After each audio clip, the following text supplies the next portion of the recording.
Hi, I'm Miche from the Spoonbenders Cafe, where I like to say that loving yourself is the greatest superpower you've got.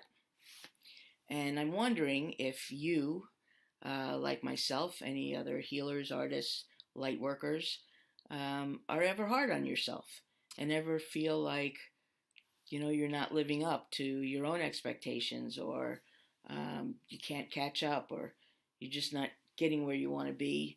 And you're just not nice to yourself sometimes. So I want to give you a few tips tonight on how you can feel better about yourself, even without changing a thing, or at least without changing anything, externally. It's really an inner game. It's a mindset. And so I just want to give you some quick tips on how you can feel better by changing how and what you're thinking. Okay, so the first thing that I want to say is you got to get some perspective and you got to cut yourself some slack. You know, especially for us light workers, we think we came here, to be these perfect embodiments of spiritual, divine energy and gifted to the world and all of that. And granted, we're here for a big purpose. I know it. And we already are divine. We already came in as perfect and enough and ready and capable, right? But we came in to experience in a human dimension what that's going to be like. And that sort of, I think, by definition, if there was a definition, would be imperfect. And so, if you're not perfect, then good. You're right on right on schedule. You're in the right place. So Wayne Dyer made this phrase famous. It wasn't his, but he spoke about it a lot. That we're not human beings trying to have a spiritual experience. We are spiritual beings trying to have a human experience. And I heard that for a long time, but it wasn't until just recently that I actually got really understood the piece about in there about having a human experience. So it's not having a human experience as if we were perfect divine beings and so living a perfect human existence. It's perfect divine beings coming here to have a necessarily, sloppy, uh, duality ridden experiential time of it on earth. Yeah, not in my most eloquent mode there, but I think you get my point. Okay, so that's tip number one. Really, is just short and simple of it. Cut yourself some slack. Whatever standards you've been holding yourself to, whatever lofty visions you have had and you think were your purpose for coming here, chill out. And just when you start really being yourself as you are, that's when you'll be really putting out and living your divine purpose. All right. Number two, stop telling stories. So much of why we feel bad about ourselves or why we feel down about our lives or whatever, it's the stories that we tell each ourselves.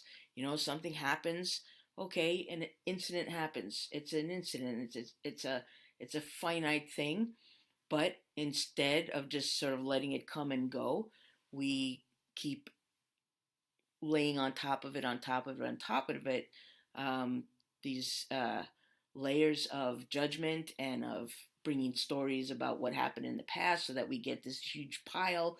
And before you know it, you're just like buried under all of that story. So stop telling stories. And if you can't stop telling stories, then start making up better stories, right? And instead of telling yourself, like, oh, this always happens to me and it never works out, and I know I'm gonna, get there late and they're gonna be mad at me, and just, this whole rolling thing that we can do to ourselves.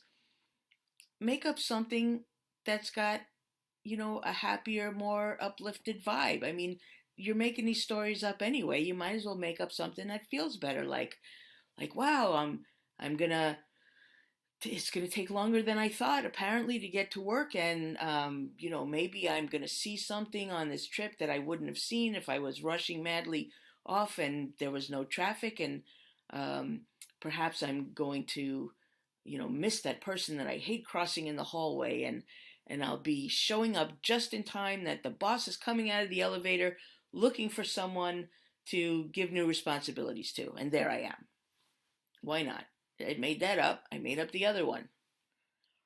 The other piece about telling stories, if you're going to keep telling them, is if there's a story, you know, some stories we keep telling over and over about who we are or how something went or how we were, a bad person for this or that. So I invite you to try to tell a different story. And you might even need to bring in some help, some loving friends or family who are not standing in judgment of you the way you're standing in judgment of you, and ask them to help you kind of rewrite a story. So um, let's see, say the story is, uh, I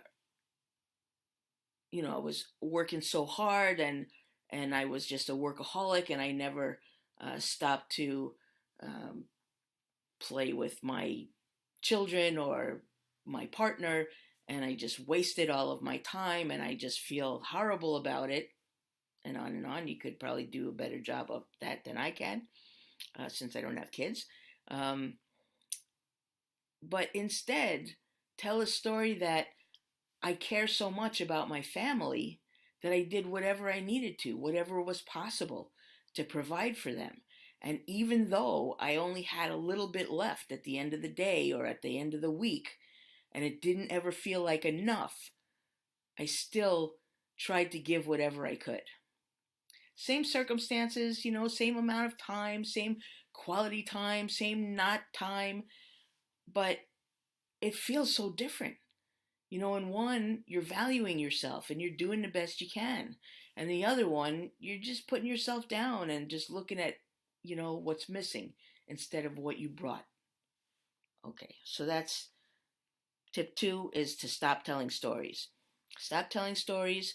If you can't stop telling stories, make up a better story. And if you can't do that either, then bring in some help and look at those stories that you've been telling yourself and look at them from a different vantage point.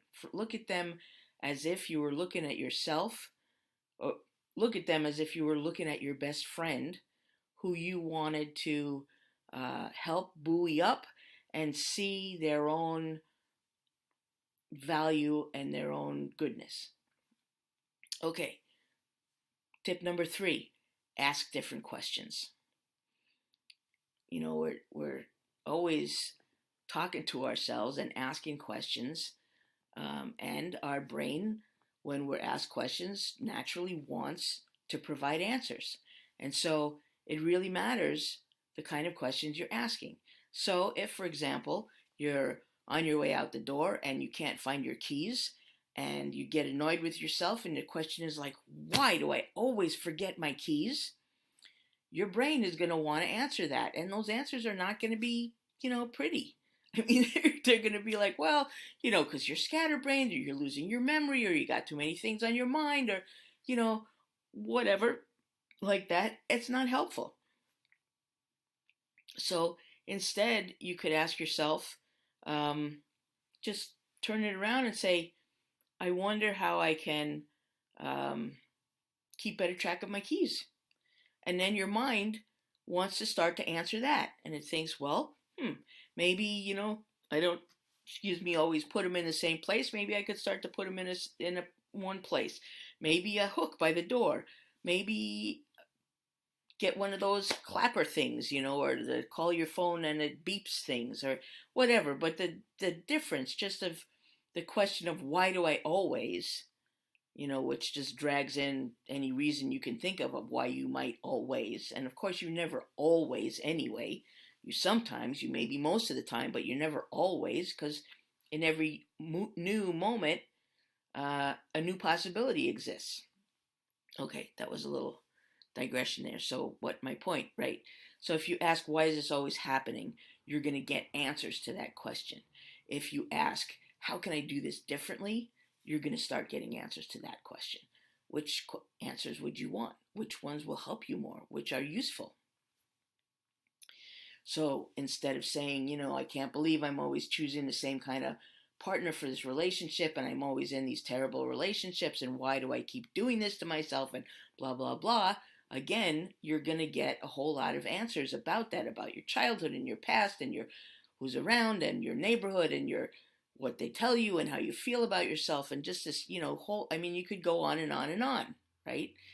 If you ask yourself instead, I've been doing this so many times. I'm really tired of it. How can I change this? How can I make different choices in the future? Again, your mind is going to step up and it's going to want to answer and help you figure that out. I could come up with a different criteria. I could start hanging out in different places and meeting new people. I could see myself differently. I could value myself more than I have been before so that I don't go out with the same schlemiels that I was going out with before, that I'm not willing to even. You get my point, I think. Okay, so that's it. 3 simple little points that I just dragged out into a very, kind of long, convoluted thing there, but I just wanted to give you some examples and some ideas so you know what I'm talking about. And so just to recap that the 3 tips on how you can feel better about yourself, about your life without changing a thing, without changing anyone else, without even really changing yourself, just changing your perspective. The first one, cut yourself some slack. Cut yourself some slack. You weren't here to be perfect. I'm not here to be perfect. Laugh at yourself. Laugh with yourself. But do it lovingly. Stop telling stories. Stop telling mean, nasty, hate the ending stories. If you're going to keep telling stories, tell happier, more uplifting stories. And if you can't do that, get somebody to help you take the stories you already have and turn them around until, be the hero of your story. Doesn't mean everything's perfect or great, but look for your value. Look for what you're giving and bringing rather than your shortcomings. And then the third one is to ask different questions and to shift from asking questions whose answers will just keep telling you why you keep doing the same things that you keep doing. Instead, ask the questions that will help you find ideas and solutions and possibilities to make the changes that you want to change and be the one that you want to live the life you want to be living. Be the one you want to be. That's what was coming out. Sometimes there's just so many thoughts in there and they're just all scrambling to get out first. Anyway, so I share this with you with love, with hope that something here is meaningful to you, that it's helpful to you.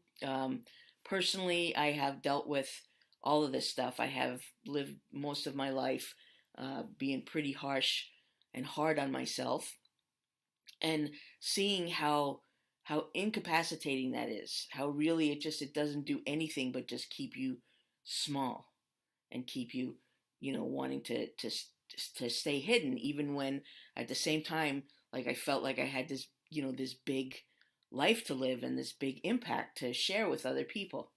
So for all you healers and artists and dreamers and visionaries who've been too hard on yourself, overachieving, perfectionist, cut yourself some slack. I hope this was helpful. If you want to continue this conversation, you can join my group on Facebook, Spoonbenders Cafe. And if you'd like to, take any of this further, like on, personally and really dig deeper, I'm also available for coaching, and you can set up some time for a free 15-minute session with me. No strings, no obligations, no pushing, just listening to you and seeing how can I help you and offering what I have. Just because, ultimately at the end of the day, I just want us to be here for each other. So, so that's it. Okay. I think I've probably more than covered what I meant to be saying. And if I can find the off button, I'll leave it at that. Please share this with your friends. If you like this, send it along and leave your comments for me. I love to hear what you're thinking. Let me know how this landed with you. Let me know if you have found other techniques and ways to easily shift out of that sort of inner critic, inner gremlin place and into a more self loving stance. All right, thanks. Namaste.